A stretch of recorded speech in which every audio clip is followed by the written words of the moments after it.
बिस्मिल्लाहिर्रहमानिर्रहीम। अस्सलामुअलैकुम स्टूडेंट्स। तो उम्मीद करती हूँ आप सब खैरियत से होंगे। तो चलिए, जैसा कि आपने देखा पिछली वीडियो में हमने अपना सिंप्लेक्स मेथड किया था। सिंप्लेक्स मेथड पूरा हमने समझा था, एक क्वेश्चन एक अपने प्रॉब्लम से। तो इस वीडियो में हम अपने कुछ केसेस करेंगे सिंप्लेक्स मेथड के। ठीक है, इस वीडियो को देखने के बाद आप सिंप्लेक्स मेथड का कोई भी क्वेश्चन हो आप कर सकते हैं।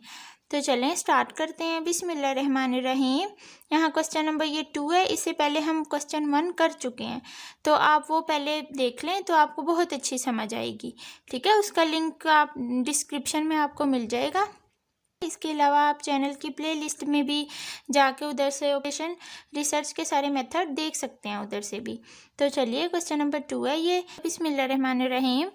मैक्सिमाइज करना है, ये मैक्सिमाइज के क्वेश्चन कर रहे हैं। इससे पहले भी हमने मैक्सिमाइज का ही किया था, तो इंशाल्लाह नेक्स्ट वीडियो में हम अपना करेंगे मिनिमाइज का भी क्वेश्चन। तो पहले इसको समझ लेते हैं। तो ये हमारे पास फंक्शन है ऑब्जेक्टिव, ये कॉन्स्ट्रेंट गिवन है, हमारे पास 2 कॉन्स्ट्रेंट गिवन है और ये डिसीजन वेरिएबल है। तो देखें, सबसे पहले इसमें क्या करते हैं, इनइक्वालिटी को कन्वर्ट करते हैं इक्वेशंस में। तो उसके लिए कोई ना कोई स्लैक वेरिएबल्स ऐड करवाना पड़ता है। इस साइड पे लेस देन इक्वल होगा तो इस साइड पे ऐड करवाएंगे, अगर ग्रेटर देन इक्वल टू होगा ना उसके लिए फिर हम माइनस करवाते हैं सरप्लस वेरिएबल। इसके बाद देखें, इधर हमने ऐड करवाया, तो ये स्लैक वेरिएबल आप कुछ भी ले सकते हैं, S1 S2 ले लें, आपकी मर्जी है। तो मैंने यहाँ R और S 2 स्लैक वेरिएबल्स ऐड करवाए, तो ये दोनों इक्वेशन में चेंज हो गई। पहले हमारे पास 2 थे वेरिएबल X और Y, जब हमने 2 और ऐड करवाए तो हमारे पास 4 हो गई। चारों के चारों क्या हैं, ग्रेटर देन इक्वल टू 0 हैं।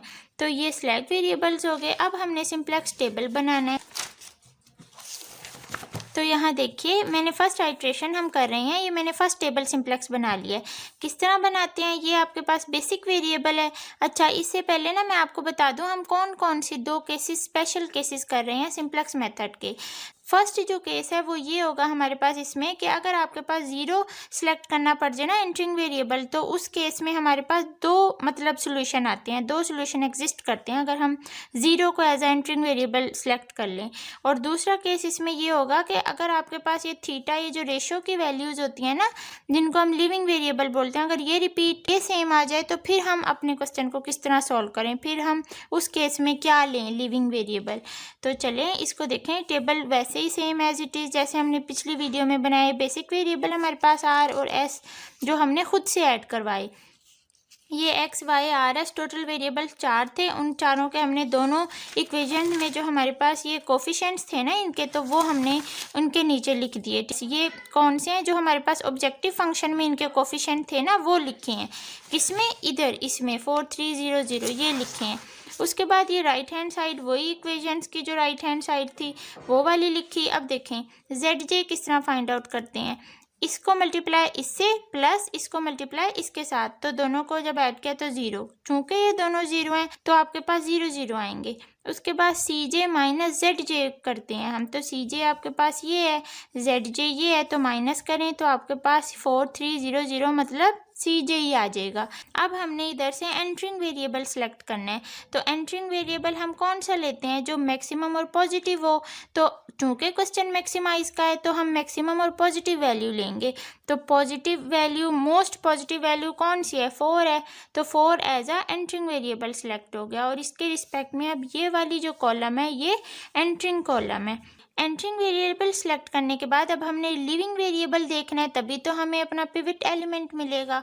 तो वो किस तरह करते हैं, जो हमारे पास ये राइट हैंड साइड वाली होती है ना एलिमेंट्स, जो हमारे पास राइट हैंड साइड वाली एंट्रीज होती है ना उनको हम डिवाइड करते हैं सिलेक्टेड कॉलम की कोरेस्पॉन्डिंग एंट्रीज पे। मतलब 25 डिवाइड 8 करें आप, और इसके अलावा 15 डिवाइड 3, तो ये 5 आ गया। और अगर आप इसको पॉइंट में लिखेंगे ना तो आपके पास 3.125 आएगा।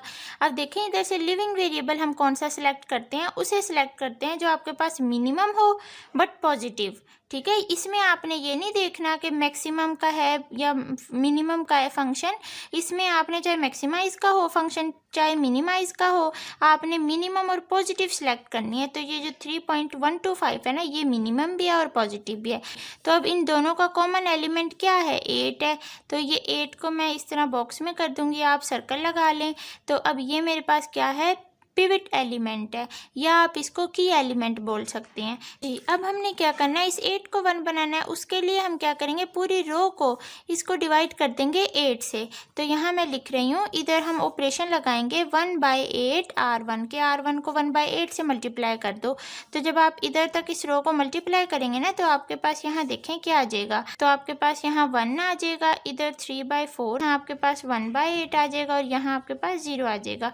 और ये एक्स वाई आर एस ये ऊपर वाले इसी तरह रहेंगे 4 3 0 0। अब देखें, और उसके बाद अब देखें, अब हमने इसको तो 1 बना लिया, अब उसके बाद इसको 0 बनाना है। अब 0 इसको बनाएंगे, किसकी हेल्प से बनाएंगे, इस R1 की हेल्प से बनाएंगे, जो हमने इस R1 को ऑपरेशन लगा के इसमें चेंज कर लिया है। इस नई वाली रो को यूज़ करते हुए हमने इसको 0 बनाना है।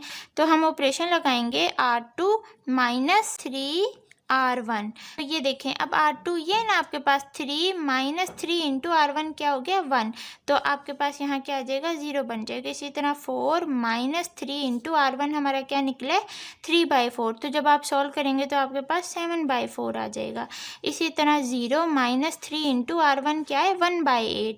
तो आपके पास क्या आ जाएगा -3/8 आ जाएगा। इसी तरह जब आप इसको करेंगे तो 1 आ जाएगा। अब उसी तरह अब इधर हमने बेसिक वेरिएबल कौन कौन से आएंगे, अब यहाँ एंटर कौन सा वेरिएबल हो रहा है x, और लीव कौन सा हो रहा है, ये r लीव हो रहा है। यहाँ देखें ये लिविंग वेरिएबल है। तो अब ये जो लीव हो रहा है ना, इसकी जगह पे ये जो एंटर हो रहा है ना ये x, ये रिप्लेस हो जाएगा। तो इस r की जगह पे मैं लिख देती हूँ यहाँ x और ये s एज इट इज़ रहेगा। तो इस तरह से ये करते हैं। अब x और s के जो कोफिशिएंट्स थे हमारे पास ऑब्जेक्टिव फंक्शन में वो क्या है 4, x का 4 है और s का क्या है 0 है।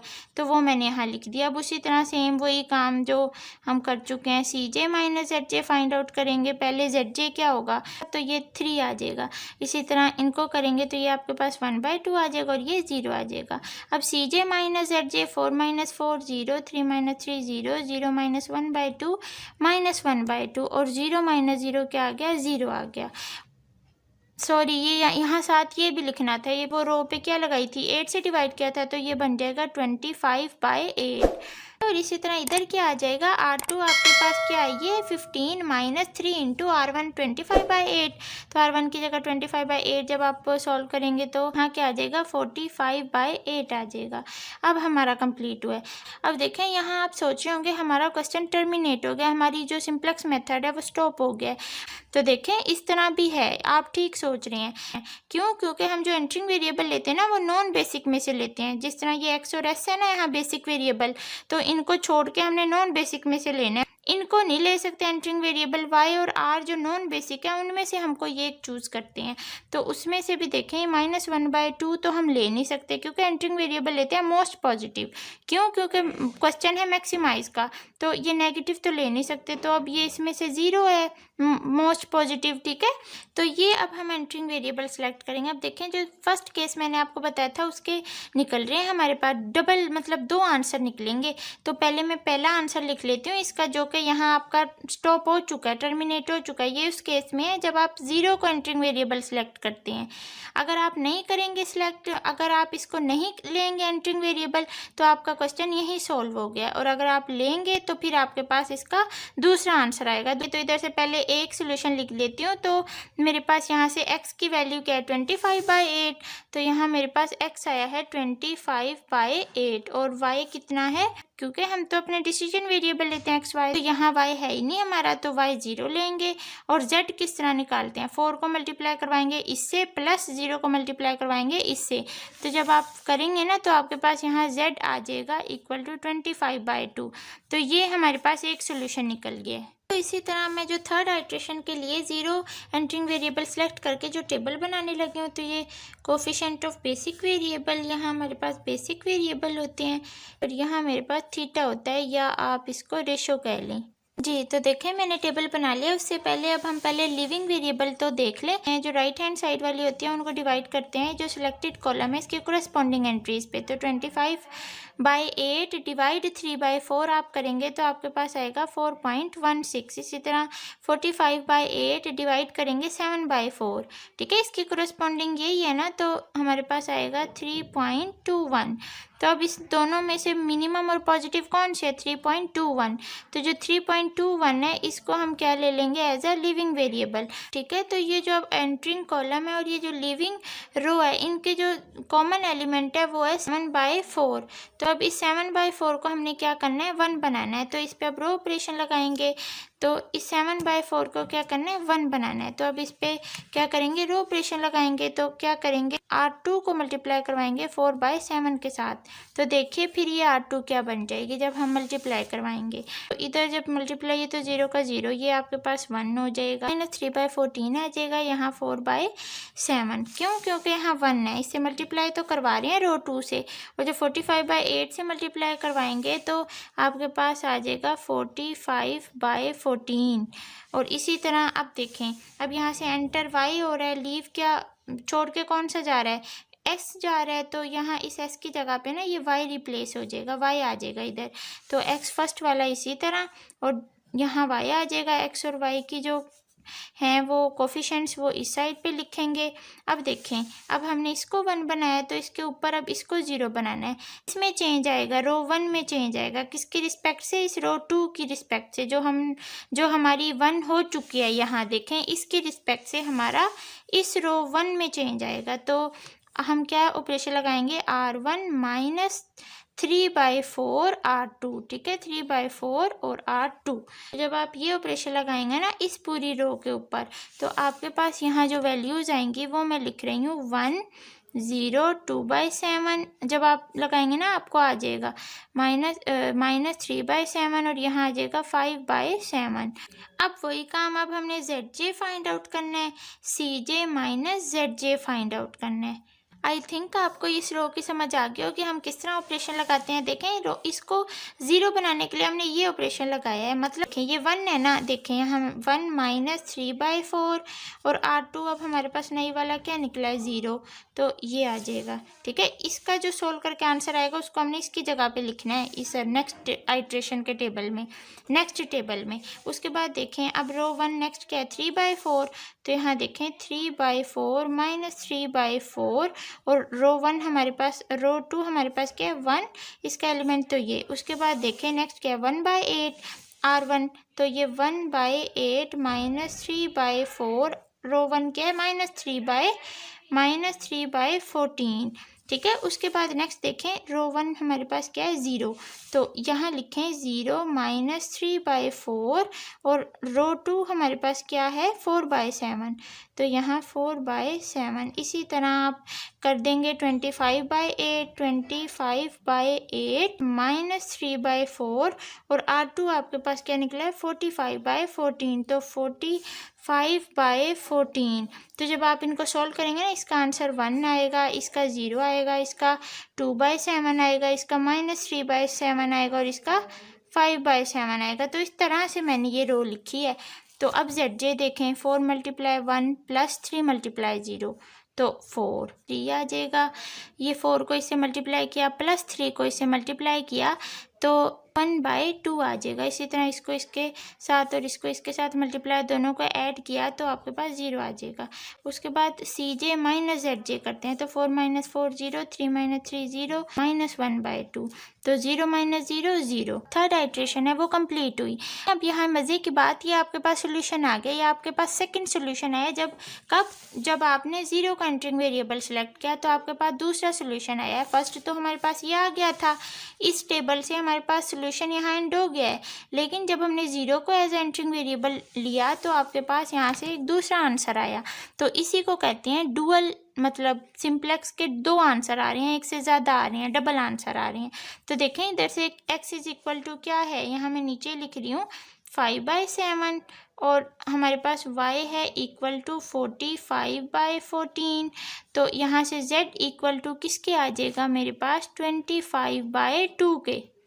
ठीक है, तो आपके पास ये आ गया। अब देखें, अभी आप यहाँ कहेंगे कि अब इसमें भी तो हम बेसिक वेरिएबल को छोड़ के जो नॉन बेसिक हैं कौन कौन से, आर और एस, इनमें से भी तो इस ज़ीरो को एज एंटरिंग वेरिएबल सेलेक्ट करके आगे काम कर सकते हैं। मतलब एक और अगेन एक और टेबल बन सकता है जिस तरह हमने इधर किया। ठीक है, अब आप यहाँ कुछ स्टूडेंट्स ये सोच रहे होंगे, तो देखें उसके लिए मैं अब आपको उसका भी मैं बताती हूँ कि अगर आप सोच रहे हैं ना कि हम अगेन इस ज़ीरो को एज एंटरिंग वेरिएबल सेलेक्ट करें, तो चलें हम इसको कर लेते हैं।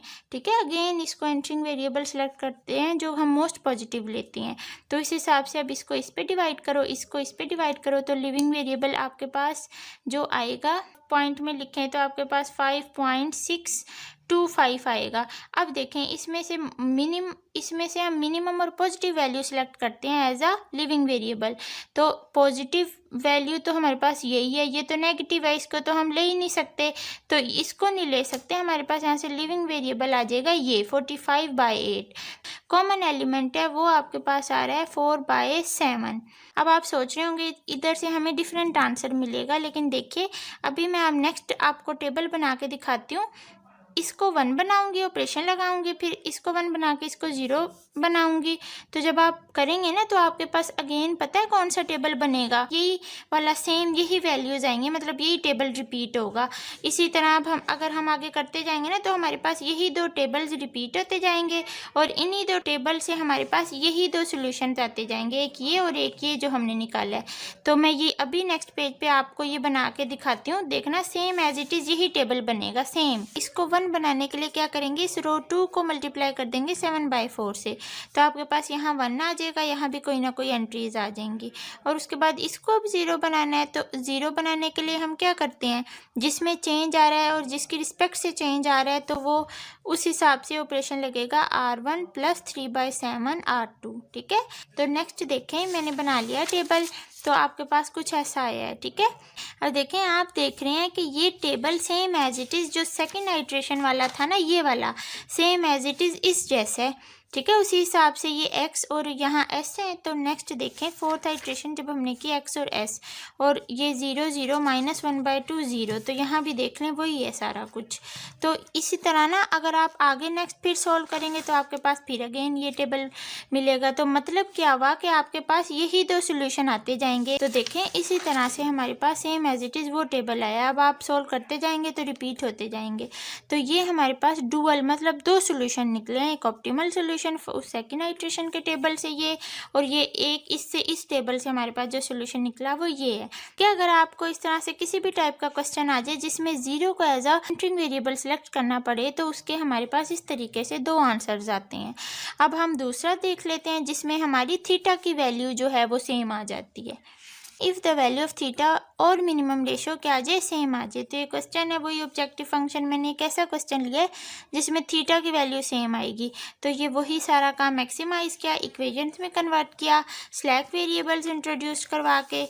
ठीक है जी, इसी तरह नेक्स्ट देखें मैंने ये टेबल बना लिया है। ठीक है, बेसिक वेरिएबल यहाँ आर और एस आ गए, ये X Y in first equation के कोफिशिएंट, सेकंड इक्वेशन के कोफिशिएंट, ये जो इक्वेशंस की राइट हैंड साइड थी वो, यहाँ जेड जे फाइंड आउट किया, सी जे माइनस जेड जे, और ये आर और एस के इधर कोफिशिएंट। इसमें आप देख रहे हैं जब यहाँ आप एंटरिंग वेरिएबल सेलेक्ट करेंगे तो मोस्ट पॉजिटिव ये है 4, तो ये एंटरिंग वेरिएबल सेलेक्ट हो गया। अब इसके रिस्पेक्ट में लिविंग किस तरह निकलता है, राइट हैंड साइड को इस पे डिवाइड करते हैं कोरस्पॉन्डिंग एंट्रीज पे, तो 8/2 तो 4 आया, 12/3 तो 4 आया। तो देखें यहाँ थीटा जो रेशियो है ना हमारे पास, इसको आप रेशो बोल लें।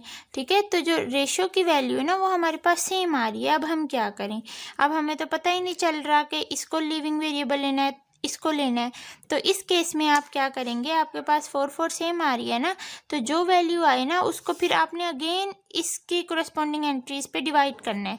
तो 4 आया है तो 4 को अगेन अब क्या कर दो, डिवाइड कर दो 2 पे, और इसी तरह इसकी जो कोरस्पॉन्डिंग एंट्री है वो 3 है, तो ये 4 को डिवाइड कर दो 3 पे, ये कैंसिल होकर 2 आया मेरे पास, और यहाँ 4/3 आपके पास क्या होता है 1.33। तो अब इसमें से देखें मिनिमम और पॉजिटिव कौन सी है, 1.33। तो ये जो 1.33 है ना ये वाली, ये क्या हो गया हमारा लिविंग वेरिएबल हो गया। तो ये लिविंग रो, ये एंटरिंग कॉलम, तो इनका सिलेक्टेड जो एलिमेंट है वो कौन सा है, वो है हमारा 3। ठीक है, इस तरह से सिलेक्ट हो गया। ये हमारे पास ये क्या, इसको आप पिवट एलिमेंट बोल लें, की एलिमेंट बोल लें, तो ये हमारा सिलेक्ट हो गया। तो नेक्स्ट वही सारा सेम एज इट इज़, वही प्रोसीजर। इसको आप 1 बनाएंगे, नेक्स्ट इसको आप 0 बनाएंगे। उस हिसाब से फिर ये जो एंटरिंग वेरिएबल है यहाँ इसकी जगह पे, एस की जगह पे ये एक्स रिप्लेस हो जाएगा और इसी तरह से आपका सोल्यूशन निकल आएगा। तो हमने 2 केसेस के सिंप्लेक्स मेथड के।